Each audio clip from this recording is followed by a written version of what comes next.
Good day, sir. I am Jane Paculba and I am from 2G2 BIS Criminology, and now I'm going to discuss the history and the fundamentals of swimming.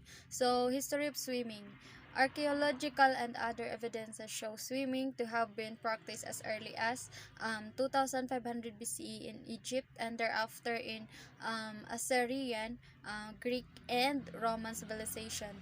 And in ancient times, Neolithic pictographs or the rock painting images were found in the cave of swimmers. So the drawing seems to show people with their limbs bent as if they were swimming, like a breaststroke or the dog paddle.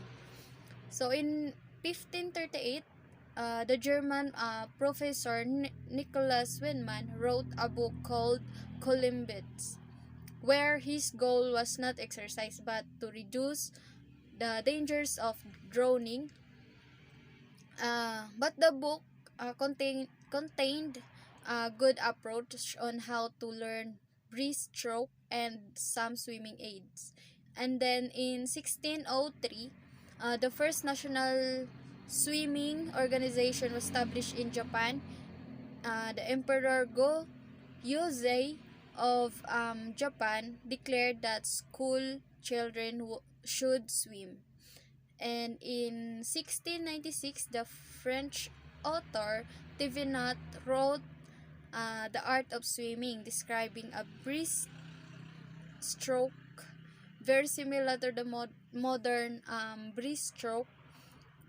This book was translated into English, and it became the standard reference of swimming for many years to come. And then in 1708, the Qingqiang Association for the Saving Life was known as the first life-saving group, and it was established in China.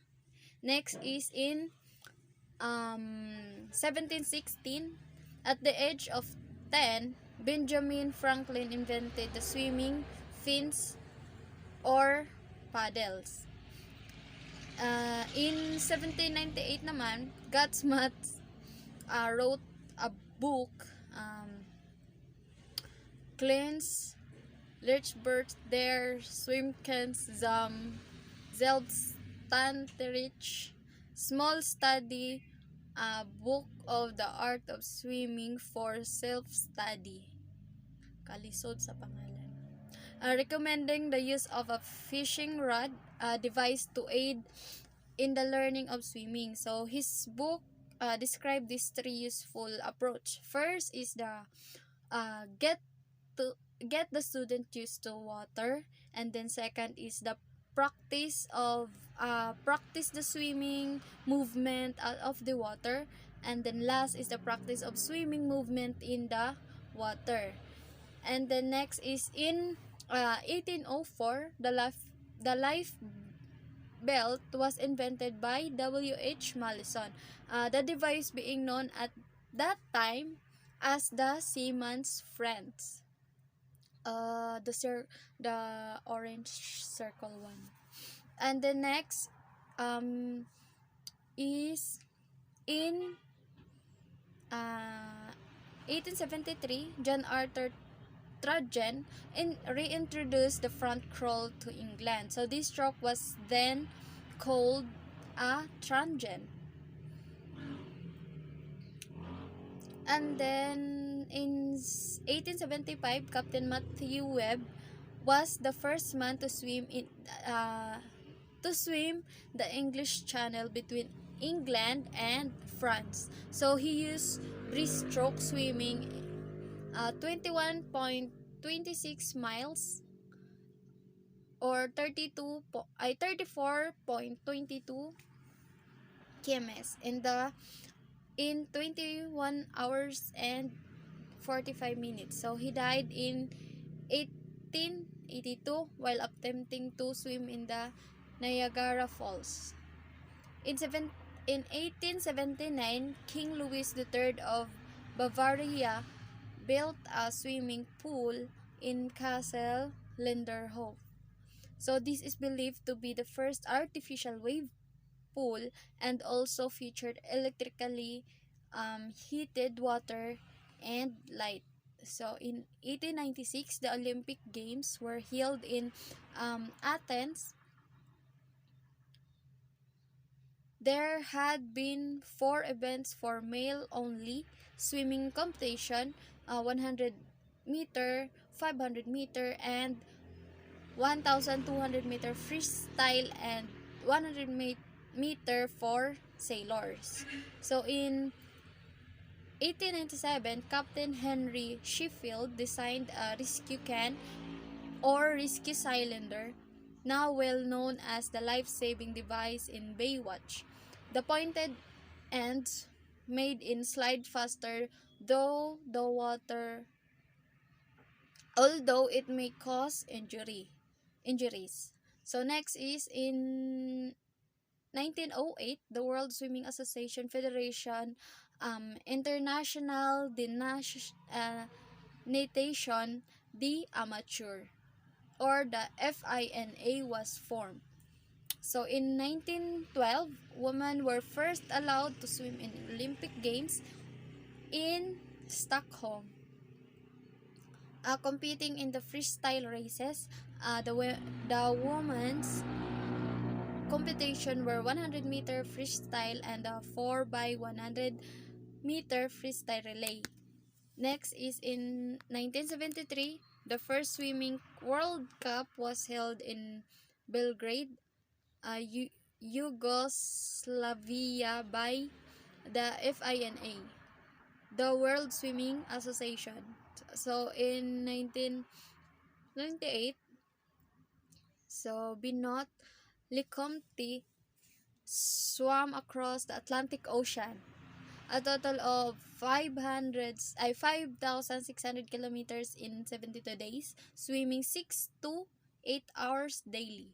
He was accompanied by 2 sailors. So he is accompanied by um, 2 sailors on a sailboat. So sa in Encyclopedia Britannica defines swimming as the propulsion of the body through water using a combination of arm and leg actions as well as the body's inherent buoyancy. So it is well liked as an exercise since it develops the entire body and is helpful in rehabilitation. Additionally, it is thought to prevent death. So, any activity that involves saving lives in the event of drowning, shipwreck, or other mishap on or near the water is known as the life saving. When a person mouth and nose are submerged in a liquid or let's cold water for an extended period of time, they can drown and become unable to breathe. So the victim starts resisting when he runs out of oxygen, passes out, releases the last of the tidal air in his lungs, and sinks to the bottom. So saving drowning individuals is a huge responsibility, compounded by the victim's frantic attempts to hold on to life and breath. So the victim can stutter or shake hold his potential savior, so restricting his mobility, and very well could be pulling them both to the bottom in his attempts to survive. For someone who is not skilled in a drowning individual must be able to grab a life-saving device and can result in their death. So as swimming became a popular pastime during the 19th century, numerous organizations emerged in the Western Europe and the United States. Both had committed this instructing on water safety and life-saving skills. So what are the benefits from the swimming? First, we have the weight control. So one of the best ways to burn calories is through swimming. So therefore, it's beneficial for maintaining a healthy weight target level. So how many calories you, depending on on your individual body structure when burning and the rigor of your workout regimen. But for the 10 minutes spent swimming, breaststroke will result in 60 calorie burn and then 150 using the butterfly design. Next, improve asthma. Since you're working out in the wet environment, it's a perfect sport for it's also a perfect sport for air environment to practice for people who are ill asthma. Working out in a pool can assist in lowering the risk of an asthma attack and in some instances so it will even make the situation better overall. So third, we have it also improve cholesterol. Swimming is a terrific exercise as well.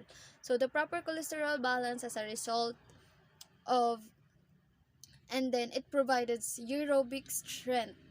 In studies demonstrated that for every 1% greater levels of good cholesterol, risk of heart disease death decreases by 3%. Fourth, 4. To improve muscle and joint strength. So being submerged in water makes the body lighter. So as a result, this means that it's the ideal environment to work on stiff muscles and sore joints. So with the less pressure being applied to your body, you will be able to exercise in comfort and improve your core strength too. So 5, we have it also improve flexibility. Swimming puts the whole body through the range of different exercise routines from your feet right up to your head. So all of these individual motion help ligaments stay loose and flexible. Last is it also help to great for the heart. As a swimming in aerobic exercise, it great for the strengthening the heart. So it does um, by following for better blood flow through the body and makes the heart more efficient when it pumping. So even a small yet regular amount of exercise in the pool can make the world difference. And that's all. Thank you.